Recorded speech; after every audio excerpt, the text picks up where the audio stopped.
Hey guys, it's me 50 and welcome to a show called 50's Thoughts, the show where I talk about my thoughts and opinions on things that matter to me.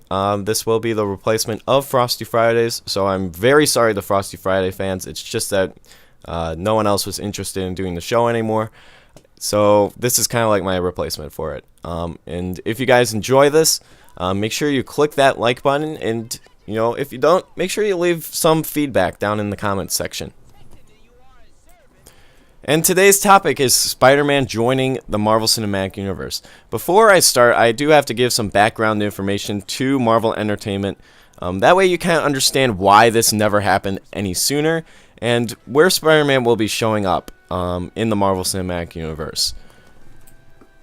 Before Marvel films became good in the late 90s, we had films like Howard the Duck in 86, Punisher in 89, Captain America in the 90s, and unreleased Fantastic Four film in 94 that kind of drove Marvel Studios to the ground. In order to keep the company alive, they had to sell characters like Punisher, which they eventually got the rights back to Punisher. They had to sell Spider-Man, and they had to sell X-Men characters in order to keep this company going. So after Marvel sold the character rights, we had a decade of good independent Marvel films with no connections in between.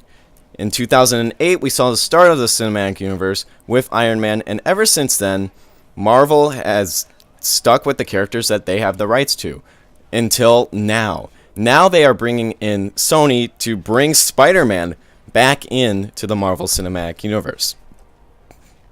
The way that they plan to do this is they are going to bring Spider-Man into one of 4 films. Marvel and Sony have not told anyone which film it's going to be yet, but just from the titles that they gave out, we can kind of assume which one it's going to be. But the 4 titles are Guardians of the Galaxy 2, Thor 3, Captain America 3, and Doctor Strange.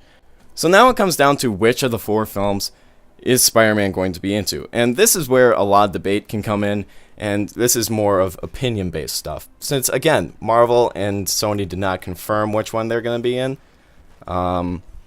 So let's just jump right in and talk about each 4 films. I have 2 that make little to no sense, one that they could kind of pull off, and one that makes the most sense. So let's start off with the 2 that don't make sense. The first one that doesn't make sense is Guardians of the Galaxy 2. It takes place in space, and I don't see them throwing Spidey into space yet. There could be a thing where Guardians of the Galaxy 2 does take place on Earth, but I don't think that's going to happen anytime soon. I think the only time that you're going to see Guardians of the Galaxy on Earth will be in the Infinity War because of the Infinity Stone that was in the Guardians of the Galaxy film. The next one that doesn't make much sense is Doctor Strange. I understand Doctor Strange does work in New York, or at least I think he does. I'm not quite sure. I'm not a huge Doctor Strange fan. And again, it's kind of weird seeing Spider-Man with magic, but a small cameo in New York does kind of work. But again, I don't think they're going to go with Doctor Strange. They may do it to boost ratings a bit for Doctor Strange. Like, oh man, did you see Spider-Man and Doctor Strange? It would give Doctor Strange more traction, because I don't think that many people know who Doctor Strange is. I barely know who he is. But, yeah, I feel like that would be one of the major reasons for them to bring it in. The next one that makes some sense and something that they could pull off is just a small cameo, right? In Thor 3, right? They take Spider-Man, by having him as Peter Parker, take a picture or something, and web zip off the scene. And that's all you need for a cameo in Thor 3.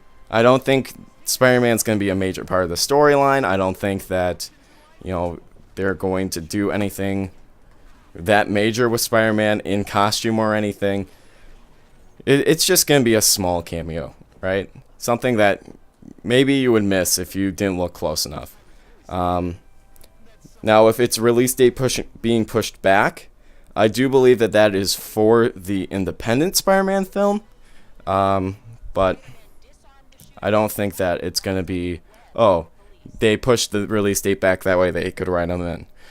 The last option is Captain America Civil War. So before I kind of jump into Civil War, I have to talk about what the Marvel Civil War is and what it may be in the film. So let's just jump into a little bit of comic book history. So the Marvel Civil War starts off with a battle between Nitro and the New Warriors. The New Warriors are kind of like a reality show teenage superhero group. And they cut something in Nitro's suit, and Nitro explodes, killing a bunch of people. The United States government sees this, and they're like, you guys are living weapons of mass destruction. You need to register with the government. Otherwise, you're outlaws. You're criminals. You're just as bad as the supervillains. And Tony Stark's like, yeah, I agree with the government on this one. You know, I came out, I said I was Tony Stark, and look at me now, right? Nothing has went wrong yet. Where Captain America's like, no, this is breaking human rights. And you kind of have this separation between the superhero groups. The major players in the comics were Iron Man, Captain America, the New Avengers, of course the New Warriors since they started it, the Fantastic Four, and Spider-Man. So what does this mean for the Marvel Cinematic Universe version? They don't have the rights to Fantastic Four anymore. They can't throw that in. They could throw in the Avengers and Captain America and Iron Man and Spider-Man, but will we have the New Warriors? I don't think so. What we're probably going to have is something that happens in Age of Ultron, right? Where, you know, maybe the city gets totally destroyed by these robots. And the government's like, look, you guys, again, are living weapons of mass destruction. We've seen what you've done in the Avengers film, and now we've seen what you've done in Age of Ultron. This is the final straw. You must register with us. That way we can hold you reliable. And Iron Man's like, yeah, I'm fine with it. Captain America's like, how can you be fine with this? This is breaking American rights. And you see the Avengers kind of get split down the middle, and you see Spidey kind of be the deciding factor, right? And he pulls off his mask just like he does in the comics and says, I'm Peter Parker. I've been Spider-Man since I was 15. That's how I kind of see the film version going. And I hope that that's the version that they kind of go with. If they're going with, you know, just a rivalry between Cap and Iron Man, that's number one, a terrible idea. And number two, I don't think that would hold out throughout the whole film.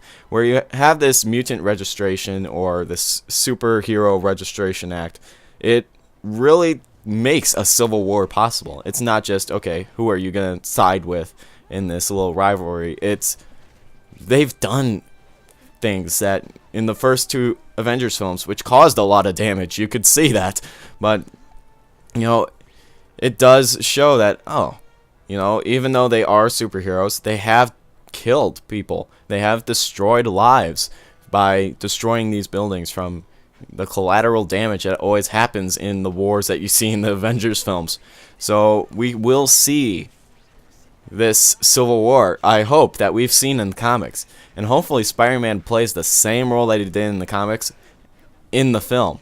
If he like plays a different role in the film, I wouldn't be shocked, but I don't think that it would be a smart idea to keep away from that, because it is called Captain America's Civil War. If you're not going to throw in elements from the Civil War comic, then why call it Civil War? And that's what I'm thinking, is something's going to happen in Age of Ultron that makes it so they have to register. Cap goes one way, Iron Man goes the other way. Everyone has to decide. Spider-Man's the deciding factor, and he says, I'm Peter Parker. I've been Spider-Man says I was 15. So, with that being said, let's jump into the possibilities of the next Spider-Man film, and who's going to play Spider-Man now that Andrew Garfield is out of the picture. So the two competitors for Andrew Garfield's role as Spider-Man is Logan Lerman and Dylan O'Brien. Logan Lerman is from Fury and the Percy Jackson series, while Dylan O'Brien is from a show called Teen Wolf, and he was in Maze Runner. So I want to divide this down into some categories before we, kind of discuss this. And also, too, I may have a little bias since I did not like either of these films. So the way that I'm going to describe this is looks, acting talent, fighting / acrobatic talent, right? So those are like my three main categories. So let's look at Dylan O'Brien and let's kind of judge him on his looks. As bad as that sounds. So you look at him, he kind of has the Andrew Garfield thing going for him, like facial wise, I guess. And you put the glasses on him, he looks like that Ultimate Spider-Man that we want. He's more of that Andrew Garfield styled Spider-Man, if you ask me, just based on looks. Do I remember his acting talent from Maze Runner? No. Could you tell me which character he was? And I would remember, probably not. Again, I just could not stand Maze Runner, and yeah. So, both of these guys, I don't think they will have the acting chops, but if they did get a lead role in 2 other films, I do think that they can pull it off. Even though I don't think they'll be as good as like Tobey Maguire or Andrew Garfield. Again, this is just predictions, right? It's not actual fact like, oh, these guys will suck. You guys, can kind of show me in the comments, what you guys think, where they've been from, what things I should watch in order to change my opinion. That's why I have these discussions. So, does Dylan O'Brien have the look? Yeah. Does he have the acting chops? Probably not. Fighting skills? I don't remember too much fighting in The Maze Runner, but I do remember a lot of running around. So endurance-wise, yeah, he probably will be okay. Fighting-wise, probably no. So Dylan O'Brien, probably not my choice for Spider-Man. And again, maybe a little bit of bias because of those films that he was in. And also Teen Wolf. So now we go to Logan Lerman. Well, does he have the look? Yes, he has that Tobey Maguire look, right? Where O'Brien had more of the Garfield look. So I feel like people didn't like Garfield's look too much. I do like Garfield's look, but I don't feel like many people did. So Logan Lerman probably would be a good choice to get more of those Tobey Maguire fans back. So does he have that look? Yeah, he does. He has the Tobey Maguire look. Does he have the acting chops? Again, a little bit biased, but no, because of how the Percy Jackson films were probably written, or it's just that he's not a good actor. I'm not sure. Again, try to prove me wrong down in the comments below. And does he have the fighting chops? Yes, he does. We've seen him fight in Percy Jackson with swords and things like that. So we do know that he is capable of fighting and that he can, fight in his own role. And I don't think that they'll need a stunt double unless that they are doing some crazy acrobatics. But I have to say, from these two, I gotta choose Lerman. As much as, I didn't like him as Percy Jackson, and I didn't like the Percy Jackson films, I do think that he is a better choice than O'Brien for this newer Spider-Man. Again, I don't know too much about these guys, but from what I do know, that's where my decision lies down. But now I want to talk about some of my choices, right? And some of the choices that other people have been kind of throwing out too. But these are like my main choices for our next Peter Parker. So my main choice for Spider-Man has to be Drake Bell. Mainly because he's voiced Spider-Man before, and he does have that kind of look to him. I bet you can make him look a lot like either Garfield or Maguire. So you can just kind of form him to the one that you want more. Also, too, again, he has the voice, and also he has that acting ability. You look at Drake and Josh, he was a really good part on Drake and Josh. You look at some of the other stuff that he's done really good in those roles. You can say what you want about the Fairly Odd Parents films and that superhero film that he did. That was like a comedy, but besides those, he is a really good role. Does he have the fighting chops though? I don't know. I think that he could learn, but he would have to have a stunt double for the acrobatic stuff. I know that for a fact. So I feel like he would be a good choice. Another good choice would be Josh Hutcherson, who plays Peter Morlark in the Hunger Games series. He actually auditioned for Peter Parker, and his audition, from what I saw, was fucking amazing. right? And I'd love to see him as Peter Parker. Sure, his hair color is off, but give him the glasses, give him, brown hair. I think he has the role pretty much down. He has that nerdiness, he has that wittiness, he does have the fighting skills down, and I think he's pretty much perfect for the role too. And those are like my castings for young Spider-Man, right? If they were going to go with like an older Spider-Man, bring back either Tobey or bring in Elijah Wood. Elijah Wood, who played Frodo, I think would have been a good choice as well. He does have, the face of Maguire, and he has the hair of Garfield, so I feel like that would be a very good choice as well. But they are going for a younger Peter Parker who's going to be in high school, and sadly, they are not going with Miles Morales. It would be kind of cool to see Miles Morales in a Spider-Man film, but I don't think our audiences are ready yet for it, knowing the backlash from Fantastic Four and having Johnny Storm be colored. So that's why I don't think we're going to have that yet. Once we get more, understanding of that, which may not be for a while, then I believe bringing Miles Morales would be a good idea. And people always say bring in Donald Glover, right? I think he was from Community, as Miles Morales. And I think Donald Glover's a little old for Miles Morales, but I do think that he could pull it off, knowing just what he looks like, knowing his voice, and his acting ability too. And I don't know if this is accurate, but I do think he voiced Miles Morales before. Don't quote me on that. But like some of the other ones that people are throwing out there, like Rashawn Freeman or whatever his name was, he was the kid from Shake It Up. I don't think he would do good as Miles Morales. Sure, he may have some of like the, choreography understanding for fight scenes, but I didn't like him in the show, and I don't think that he could pull off a Spider-Man role, especially since all you've ever heard of him was that Shake It Up show. And if you haven't heard of that, then you've never heard of him. Would it be a good idea to bring in someone that you don't know for the role? Maybe. Get people, used to new people. But, again, that's up to the casting directors, not me. Another one that people keep on throwing out there is Zac Efron. Please do not cast Zac Efron as Spider-Man. And it's not because, you have a little bit of bias, do you, from High School Musical? No, it's just I don't think he has the look that everyone wants, and I don't think that he would have the fighting talent for it. Sure, again, you can say the same thing as Rashawn. He has that choreography in him, from those High School Musical films, but I don't think he could fight, and I don't think he could pull off the nerdiness. Elijah Wood pulls off the nerdiness.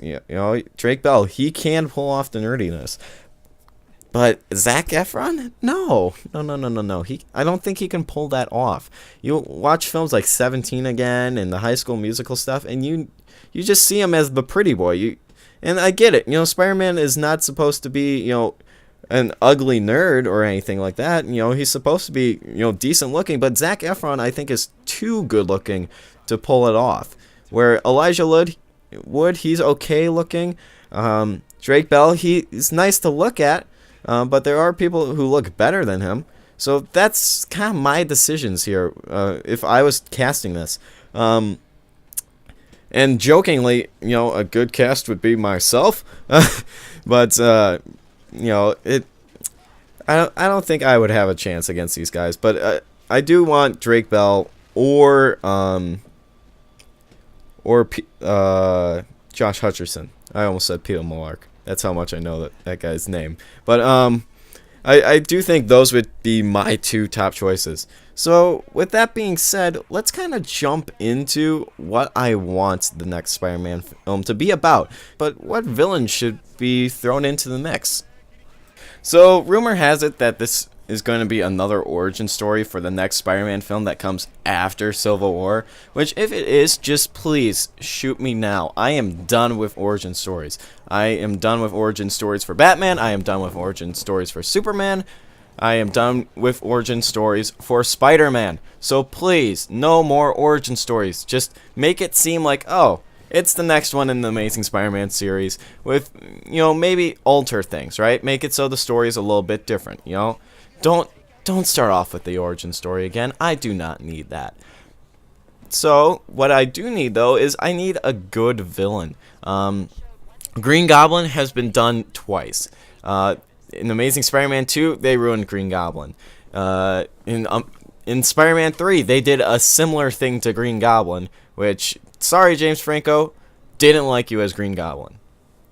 Or Hobgoblin, or whatever he was supposed to be. When they did Green Goblin the first time, they did it right, and that's where I would wish that they'd end the Green Goblin stuff. Doc Ock, I wouldn't mind seeing Doc Ock again. I love the original guy as Doc Ock, but I don't think that it would be a bad idea to have a second Doc Ock. So if they were to do Doc Ock again, maybe cast the first guy again, or just go off on your own. Find a new Doc Ock and hopefully write something that makes Doc Ock look good. As much as I want to see Venom, I don't want to see Venom again. Because I feel like they're going to screw up Venom again. Like they did in Spider-Man 3. If, some of these would be totally different arguments if Marvel Studios had the rights, right? And again, it comes down to a rights thing, right? If Marvel Studio has the rights to Spider-Man and writing these, it would be great, but they don't. It's Sony that has creative control again.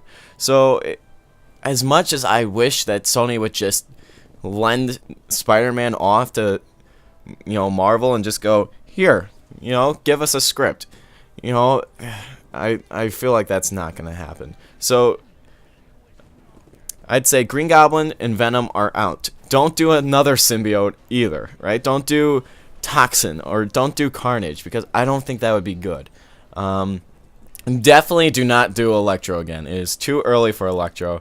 You could do Rhino since Rhino was only in like the last 10 minutes of the last film, but don't make him a mech, please.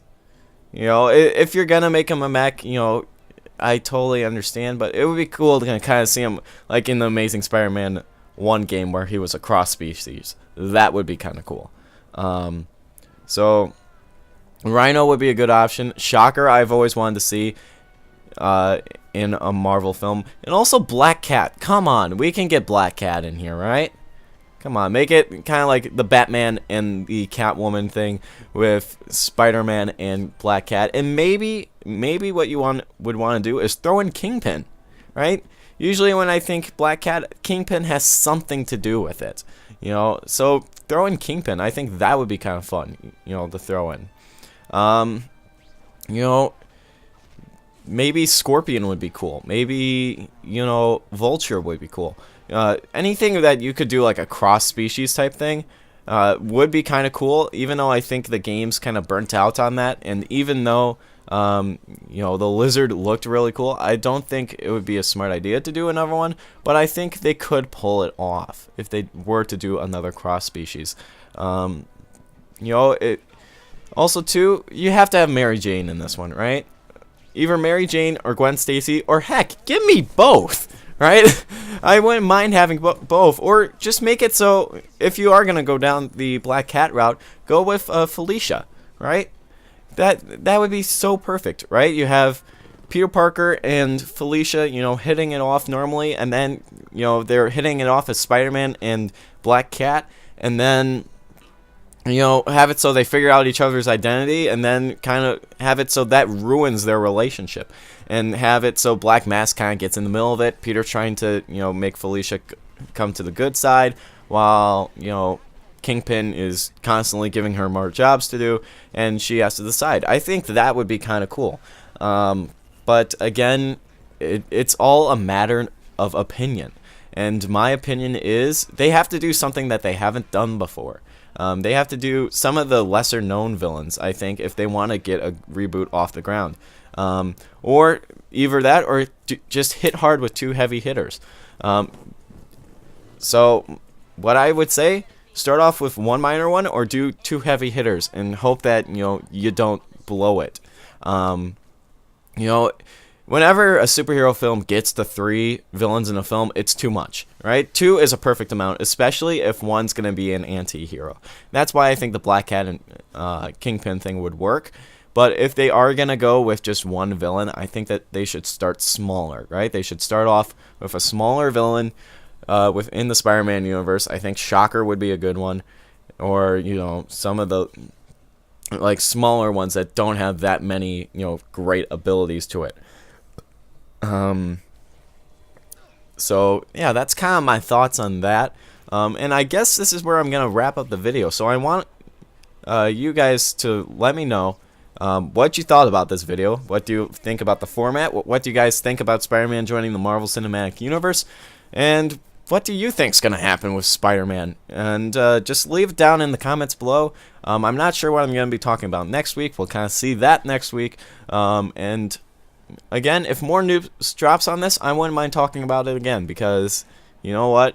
Spider-Man's pretty cool for a Marvel hero. And you know, I am a fan of Spider-Man, and I wish that they would do Spider-Man correctly, unlike Amazing Spider-Man 2 and Spider-Man 3. So thank you guys so much for watching, and I hope you've enjoyed, and I'll see you next time for more of 50's Thoughts.